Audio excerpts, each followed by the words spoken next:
London is served by several major airports. The two busiest are Heathrow to the west and Gatwick to the south. It usually takes about an hour and a half to get from one to the other by train. What if you can make that trip in just 5 minutes? That's the ambition of Virgin Hyperloop. 5, 4, 3, 2, 1, launch. Hyperloop could be a glimpse into the future. Yes! In November, the company backed by Richard Branson became the first to take people on a test ride. That was so good! That was awesome. Co-founder Josh Geigel and director of passenger experience Sarah Lukian traveled 172 kilometers or 107 miles an hour, going 500 meters in 15 seconds at the test site in the Nevada desert.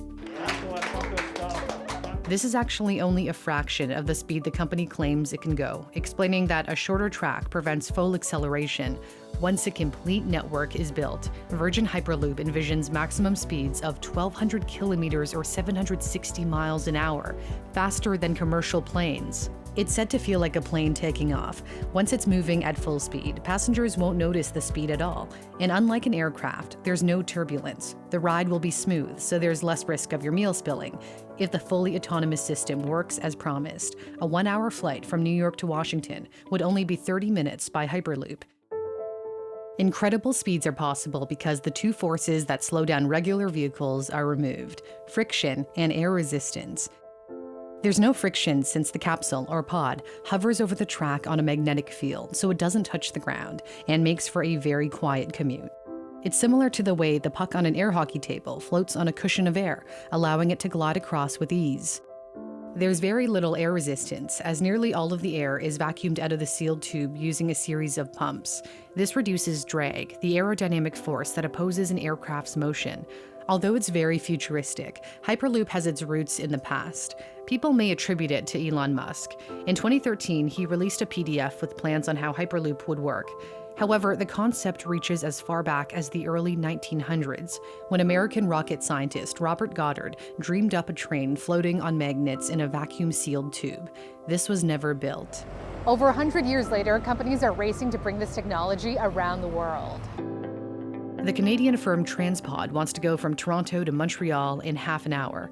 Hyperloop Transportation Technologies, based in California, has a test track in Toulouse, France, and is designing another for Abu Dhabi, UAE. India could have the world's first fully functional one. Virgin Hyperloop plans to connect Pune to Mumbai, covering 140 kilometers or 87 miles in the state of Maharashtra, the second most populous in the country. The shipping giant DP World invested in the project in India. It's also partnered with Virgin to deliver cargo to and from ports, carrying goods such as fresh food, medical supplies, and electronics at the cost of trucking, according to the companies. Some firms are deliberately focusing on moving cargo before people because it's less risky.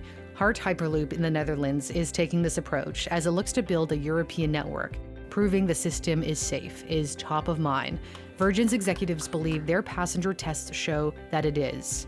Virgin Hyperloop hopes to be safety certified in 2025. And if that happens, Hyperloop could be coming just a few years later. The aim is to start operating in 2030, although Branson did say a couple of years ago it would already be here by now. Each pod only has room for 28 people, in the case of Virgin's. Despite the limited capacity, passengers can go directly to their destination, as opposed to stopping at every station, so it functions more like a highway. Developers claim the ability to zip in and out will allow it to handle as many people per hour as high-speed rail. Whether Hyperloop will get as much demand as trains depends on cost. Branson has said ticket prices will be no more than a high-speed train fare. Supporters stress it's a more sustainable way of traveling. Only a small amount of electricity is required to achieve extraordinary speeds. Since there's no resistance, the pods can potentially draw power along the way if solar panels cover the tubes. As good as it all sounds, critics believe there are challenges ahead that will make this a pipe dream, pun intended. Building from scratch is incredibly expensive. Public transportation projects often take decades and cost billions. But some are trying to make it more affordable.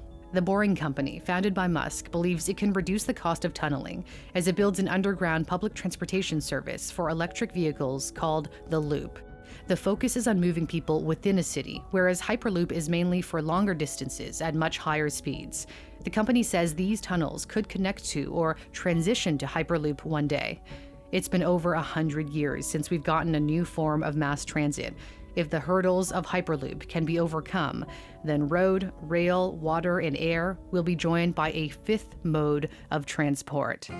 Musk hasn't really played an active role with Hyperloop other than an annual SpaceX competition for young engineers. He does have a lot on his plate, yet recently came out with another product.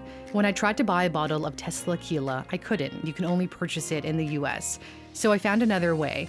I recently got to try NordVPN after they approached me about sponsoring some of my videos. I used their service to disguise my real IP address to appear like I'm in a different country, and it worked. I was lucky enough to snag a bottle before it sold out. I realized while putting in my credit card info that a VPN also protects sensitive information online. NordVPN has a special Black Friday deal. If you purchase a 2-year plan, you'll get 4 additional months free. Just head to nordvpn.com/newsthink. The link is in my description, and be sure to use the promo code newsthink at checkout. Thanks so much for watching. I'm Cindy Palm. If you like what you saw, don't forget to give it a like and subscribe to my channel. Thank you very much to my patrons for your support. It means a lot. See you next week.